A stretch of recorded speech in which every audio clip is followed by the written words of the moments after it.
Good evening and welcome to the Pompey Politics Podcast, Prime Minister's Questions Special, where we dig into PMQs without the hooting, the hollering and the general playground antics. I'm Ian Tiny Morris. And I'm Simon Sainsbury. We'll leave the hooting and the hollering to the guys in Westminster. Yeah. Oh, sorry, no, I'm off brand, aren't I? Just a reminder to everyone, please do remember to like, comment, follow, to let us know what you think of the PMQs and indeed of our commentary. Remember to give us a like, follow, or a subscribe wherever you're catching us. So yes, PMQs back from a short break of only a week. So should we get right into it? Let's dive in, because obviously there's plenty to pick over this week. Oh, of course.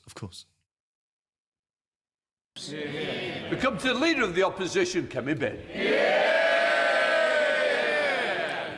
Thank you, Mr. Speaker. And can I associate this side of the House with the Prime Minister's comments about Ukraine and Team GB?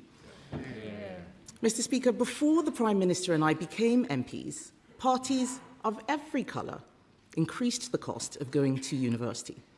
The system is now at breaking point for graduates. I believe the student loans have become a debt trap. It is time for all of us to do something about it. Will he cut interest rates on student loans? Prime Minister. Well, Mr. Speaker, I have to say I was glad to learn that the Leader of the Opposition has finally admitted that they scammed the country on this. And that applies to everything they did in government. We inherited their broken student loans system. We've already introduced maintenance grants to improve the situation, which they scrapped. And we will look at ways to make it fairer. And we will do other things within the economy to help students. What other things they say? The news this morning, Mr. Speaker, 7 a.m, energy bills coming down by £117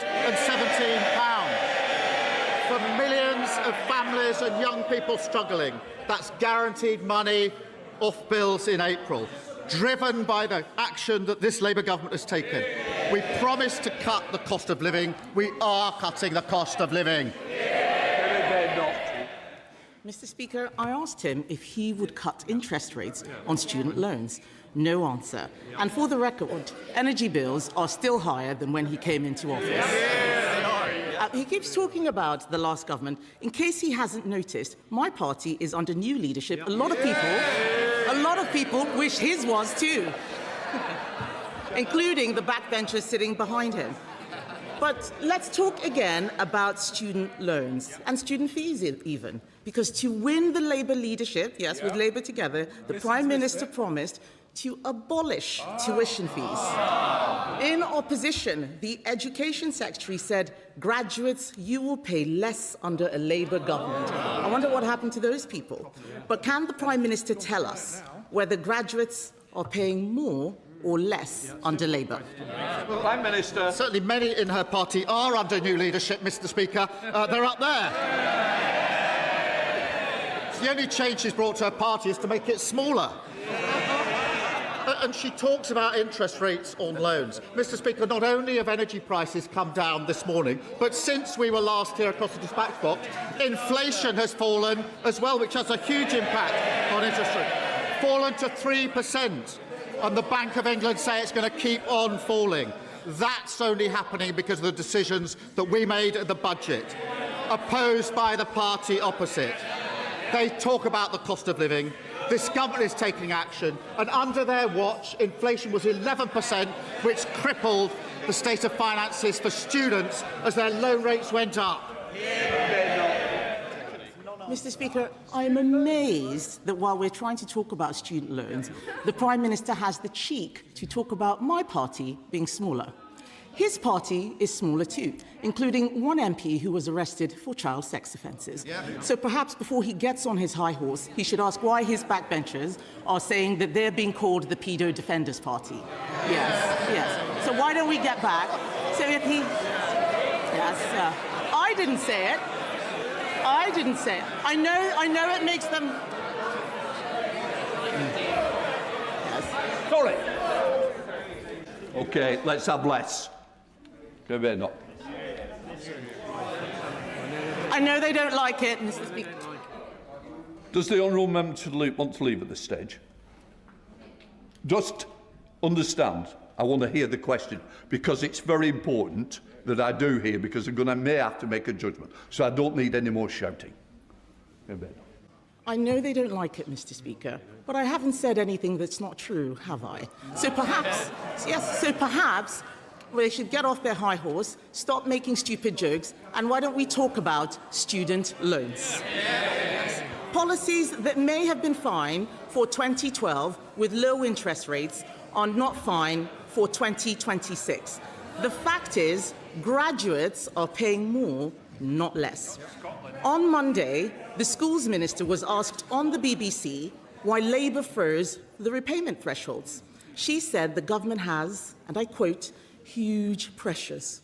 Those pressures have been created by his taxes and his borrowing to pay for more welfare. Why is the Prime Minister taking from students to give to Benefit Street? I thought I'd just pause it there, just to kind of give us a way to break it up a little bit. Yeah. Well, that's kind of come in there. That kind of went from 0 to 60 quite quickly. Well, I think in terms of a debate that turned into a pub fight, it kind of got pretty ugly pretty quickly, didn't it? Yeah. We And kind of went from the it's all bad because of how you left it to you lot are a bunch of pedo sympathisers. Well, and I guess there is that base of, and I guess this is fundamental to PMQs, because it's that the question was about student loans. And student loans, yeah, but what about energy prices? Well, energy prices, to be honest, are dictated by pretty much the global price of oil and gas, which I don't think either government has much arrangement over. And then we got on to, and we brought inflation down to 3%. Yeah, and you lot, it was at 11. And you think, yeah, but it was about 3% when the Conservatives left office. And weren't we all just meant to be talking about student loans? Yeah, well, you're a bit shit, you are. You've made your party smaller. Well, what about you kiddie fiddler deniers? It was like, oh, for fuck, would you pair of you just grow up? I'm sorry, I know I've used inappropriate language there, but you didn't really. Well, it seems strange to kind of call the PM up for basically making a party political point, and then make a very, very aggressive party political point. But having said that, no one's answering any questions. No, if we actually look at the issue in hand, and apologies, my Lib Dem friend, as I know tuition fees might be just a touch triggering for you, hun.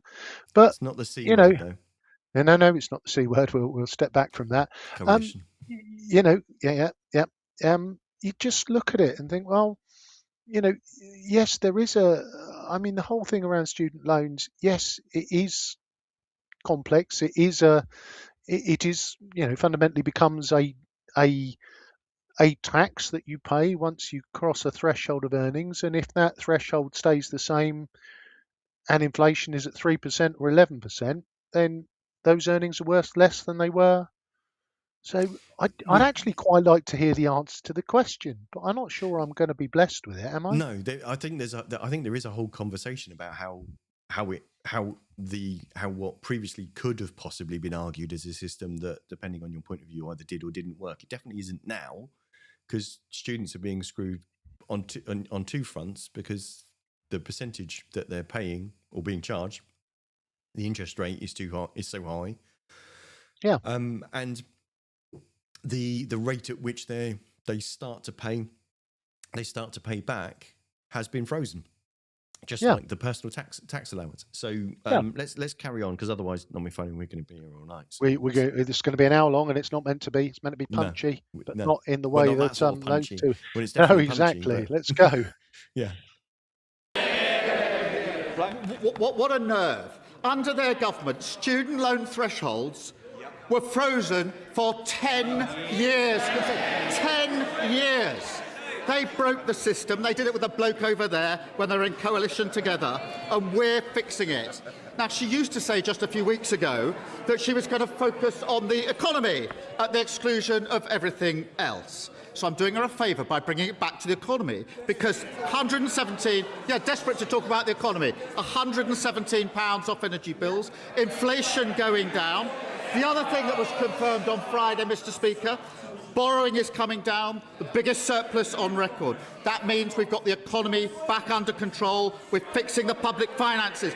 Now, I know the party of Liz Truss don't understand any of this, but she should welcome those changes when she next stands up. Can they not? Mr. Speaker, he says they're fixing the student loan system. How? He wasn't even talking about this until I raised it. The fact is, those policies... And it goes for the row as well. Chair Select Committee expects a standard, not to shout somebody down. Mr. Speaker... I don't need any back chat. Thank you, Mr. Speaker. He's only talking about student loans now because I raised it. He says they're fixing the problem. The fact is, he's not. Why is it that I'm willing to ditch old Conservative policies that don't work and he wants to keep them? He's not going to do anything about it at all. On Monday, they voted to increase benefits yet again. The fact is, he is taking money out of the pockets of graduates and giving it to people who are not working. It is not fair. It is not just that he is saddling graduates with debt. It's not just that he is saddling graduates with debt. Yesterday, the Bank of England, yes, where she used to work in customer services. Yesterday, the Bank of England... Yesterday, Mr. Speaker, the Bank of England said that his policies are fueling youth unemployment. That's not us, that's the Bank of England. For the first time ever, youth unemployment is now higher here than it is in the EU. And while he blames everyone else, our young people can't get jobs, they are losing hope and even leaving the country. Will the Prime Minister tell us how he plans to deal with it? Prime Minister. Mr. Speaker, she says she's ditching failed Tory policies. It's a very long list. 14 years of list. And it starts with the word sorry. And when she says that word, we'll take her seriously. And Mr. Speaker, she talks about the Bank of England. The Bank of England have reduced interest rates 6 times. We've seen the fall in energy bills. Inflation is coming down. Borrowing is coming down. She hasn't welcomed any of that. I know she wanted to talk about the economy. She wants to talk anything other than the economy. Perhaps she'll welcome the surge in retail sales as well. People are spending more on our high streets because of the action that we took. Wages boosted for millions of workers, opposed by the party opposite. Free breakfast clubs, opposed by the party opposite. Free childcare, opposed by the party opposite. Every measure we're taking to improve the economy, what do? They oppose it. Mr. Speaker, he is desperate to talk about the last government so that he can distract from the mess that he is making now. The fact is, he is the Prime Minister today. This is a man who got legislation in to fix his own pension, just him, no one else's. He won't sort out student loans for other people. He has no plan to get young people into work. He has no plan to help graduates get out of the debt trap. They can complain as much as they like. These are facts. 411 MPs, and not a single one of them has any imagination. We are the ones doing all the thinking. Yes, he has already... Mr. Speaker.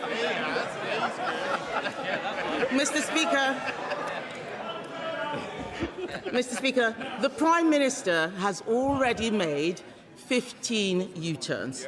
Will he make another one next week at the Spring Statement to fix the student loans system? She wants me to talk about this government. Bills down under this government, £117. Inflation down under this government. Surplus up, record. Resales down. She won't welcome the economic news, but the business community is welcoming the plan. Business confidence is up. The FTSE's at a record high. the President of the British Chamber of Commerce has said this is the year our economy can turn around. Her miserable strategy of talking down the economy isn't working because Labour's got a plan for Britain. I'll pause it there because your eyebrows went. I'm just for those of you that either are listening, I'm her miserable plan of talking the economy down. I just wasn't that exactly I guess are we all trying on each other's clothes today? I don't know, but I do think that the point about expecting the opposition to apologise for their previous policies. I mean, I can get that plays well within your own party, but that's not. No one's going to be doing that. That's that sort of kind of confected indignation. I don't know that it washes. No, and I think there is an element of, and I think she acknowledged it. The policy that worked in 2012, or might have been right in 2012, isn't right now. The policy for now. Now, and she not, a broken Conservative policy is how she described it. Well, you kind of that's acknowledging the mistake, isn't it? And I find the responses from Mr. Starmer or Sir Starmer just vacuous and I know that PMQs is meant you to lost be. For words. It is almost leaving me lost for words because it's for me there's a question and I do wonder whether I know the speaker's trying to keep order and stop the hoovering and shouting, but answer the bloody question. £117, 14 years. Is it just answer the bloody question? We need to start like a bingo for the kind of the standard phrases. Should we play on? Yeah, go on. Mr. Speaker, it'll only turn around this year if he stops being the leader. Perhaps they can do something about that. He wants us to welcome economic news. I'm sorry, but I'm not going to welcome the fact that youth unemployment is at its highest ever. I am not going to welcome the fact that unemployment has increased every single month under this Labour government. He is not doing anything about student loans because he is not governing. And he is not governing because he cannot govern. He is distracted by Labour scandal after Labour scandal. Mr. Speaker, even today now, there is an inquiry into the Inquiries Minister. That is all that they have offered since they came in. The defining moment of this man's premiership will not be breakfast clubs. It will be the sight of the man he appointed as ambassador to Washington just last year getting arrested. No wonder they're calling themselves all sorts of things. He needs to stop moaning about us and start fixing his useless government. Why should the country have to put up with 3 more years of this? Yet again, she's shown why she is so utterly irrelevant. Harping from the sidelines, trying to talk down the economy. Hello? Please, I want to hear the question, so do your constituents. Prime Minister. All she does is carp from the sidelines, talk the economy down, talk the country down. In the meantime, because of our work, what is happening? Energy bills down, as announced this morning. Inflation down. Borrowing down. And what's up? Retail spending is up. Investment is up. Business confidence is up. That's the difference a Labour government makes. Leader of the Liberal Democrats, Sir Ed Davey. Can I join the Prime Minister in congratulating Team GB on our most successful Winter Olympics ever? And can I also join him in solidarity with our Ukrainian allies and friends after 4 years of them resisting Vladimir Putin's war machine? Mr. Speaker, the former Prime Minister, Gordon Brown, has raised deeply shocking concerns that Jeffrey Epstein may have used British airports and even RAF bases to traffic young women and girls in and out of our country. This is appalling. The Prime Minister knows that I agree with Gordon Brown that there needs to be a full public inquiry into all this. If he doesn't agree with Gordon Brown, will he, at the very least, commit to releasing the flight logs and related documents? Will he wait for the House to force the government to do that? Prime Minister. Well, I think it's important to appreciate there's obviously a police investigation going on, and I think it's right, and I'm sure he agrees with this, that that has to go wherever the evidence takes it, and we have to let that investigation run its course before deciding what next action needs to be taken. Sir Ed Davey. Well, I think we all agree that police investigations should take priority, but that doesn't rule out a public inquiry, and it certainly doesn't rule out releasing the flight logs, which I think really should be. Mr. Speaker, on a different note, it's been revealed the trustee of William Blake House, a care home for adults with profound disabilities, embezzled £1 million. There are very few homes in the country which offer this sort of care, and now it faces closure. As a father of a disabled son myself, can I tell the Prime Minister this situation is one of my worst nightmares? It's one of the worst nightmares of many parents with disabled adult children. The families of the residents have put forward a rescue plan to take over William Blake House and run it themselves. It will require HMRC resolving the debt issue and the Charity Commission to appoint an independent board. So will the Prime Minister meet with the families and back their plan? Prime Minister. Can I thank him for raising this case, which is obviously a cause of considerable concern, and of course I'll make sure that the relevant meeting is put in place for all of the individuals who need that meeting. But, Mr. Speaker, I also have to raise this. A death threat was shared by Reform's Deputy Council Leader in Lancashire against the brilliant member for Bolsover. Yeah, sorry, pausing there. Yeah. Yeah. Isn't that what PMQs should have been? Yes, without the pantomime and the Punch and Judy stuff. Yeah, a question from an uncomfortable question from Sir Ed Davey, a guarded response from the Prime Minister, who answered the question, another important question by Sir Ed, an evasive but answering the question from the answer from the Prime Minister. Isn't that what it's meant to be? I know you and I quite often talk when we look at local council meetings. We quite often compare them to. You wouldn't have any sort of meeting in any other in any business, in any workplace that conducted itself in that way. And I don't understand why we're rewarding the Punch and Judy politics, and why that's allowed to happen. Because it's not. It's just no use. It's not useful time, is it, for anybody?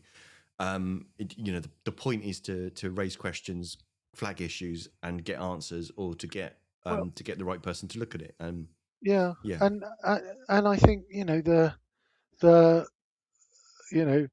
inflation down, underpants down. Well, I just becomes nobody's listening. Nothing's being because can we bed knock? It becomes a rap battle of stupidity. Can we bed knock? Unemployment up, youth unemployment up. I found it rather exhausting. And to be fair, when Sir Ed Davey comes as the voice of reason and sensibility, well, of course, no, fair play. So let's hear what the Deputy Council Leader for Somewhere for Reform said about the Honourable Member for Bolsover. Yes, so my apologies. I should have paused and explained this part of the PM's speech was at the tail end of someone else's question, but he basically led this in because the next question was coming from Nigel Farage, the leader of Reform. Oh, so he's got a bit of preemptive strike before Nigel gets I left it in because it kind of sets up that scene. But sets that perfect. No, let's go. Let's see what the Deputy Council Leader said about the member for Bolsover. It said she should be shot. when death threats were made against the member for Clacton, I stood at this dispatch box and condemned them outright. If he has any decency or backbone, he will stand up, apologise, condemn the comments and sack the individual in his parties. Will he do so? I thought it was PMQs, not. I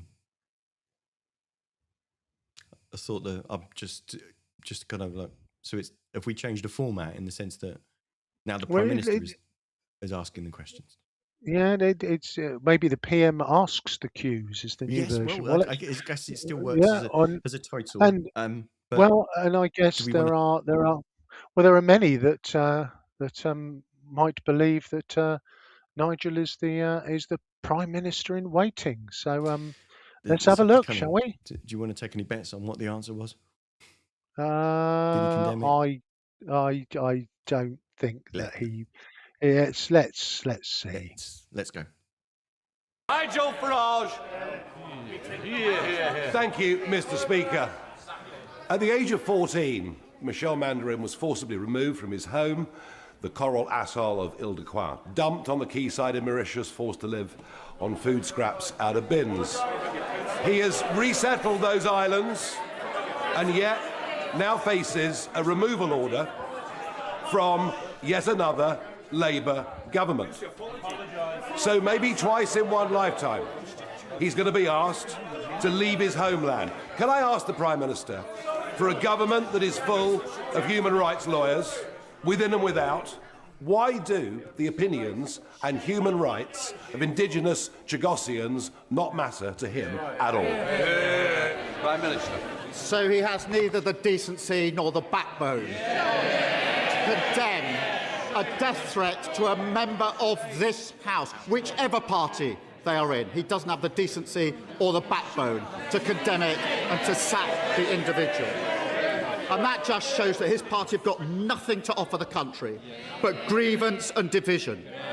Look at their candidate in Gorton and Denton, a man who says anyone who isn't white cannot be English. No wonder he's been endorsed by Tommy Robinson. It doesn't represent our country, and anybody who wants to stand against that hatred and division should vote Labour on Thursday tomorrow in Gorton and Denton. So that was our clips. Wow, and what a splendid exchange that was to finish. It was a game of three halves, if that's not apocryphal. It makes about as much sense as most of PMQs. What were the three halves for you? Well, the three halves were, obviously Kemi and Kia punching lumps out of each other, and the performative chanting of up, down, down, up, down, up. And then Sir Ed and Sir Kay having a bit of, we better talk about a serious politics here. And then finally ending with, can I refer you to the rap classic, The Next Episode by Dr. Dre and Snoop Dogg? Are you familiar with it? I'm sorry to say I'm not. Well, some of our listeners are. Possibly. Well, let me just say it is a rap classic. It is approached with caution, as much triggering language in it.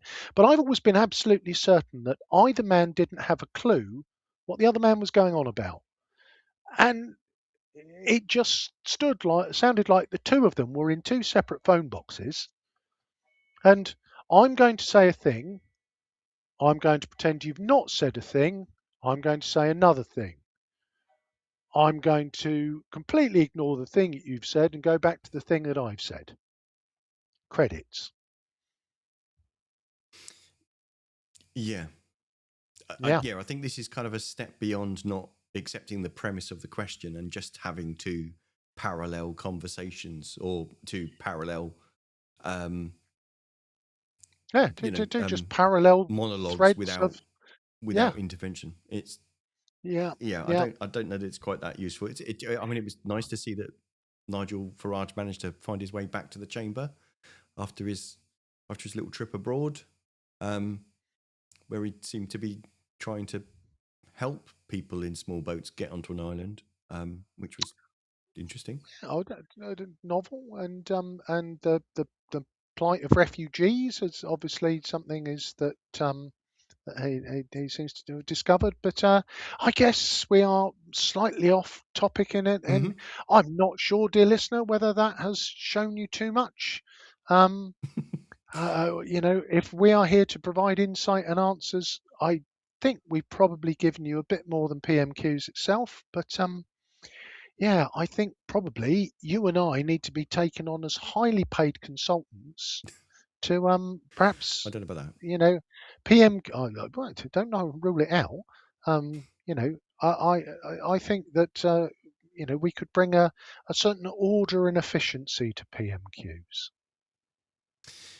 I think there are things that most reasonable people would want to change so that works better, and is actually a useful exchange of views or question, or indeed even questions followed by answers. I know that sounds like a radical suggestion, but yeah, that's possibly. Well, we're never going to get the gig, right? So on that bombshell, yes, you've been listening to the Pompey Politics Podcast Prime Minister's Question Special.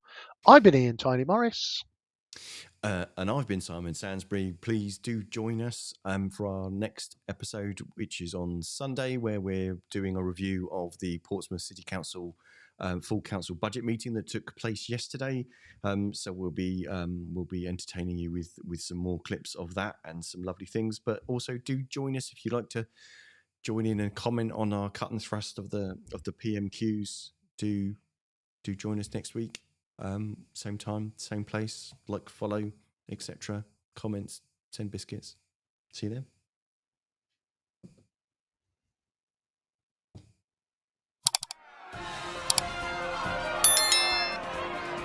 Don't forget to like, follow and comment on Facebook, or comment and subscribe on YouTube. Find us on all the social media platforms: Facebook, X, YouTube, Threads, LinkedIn.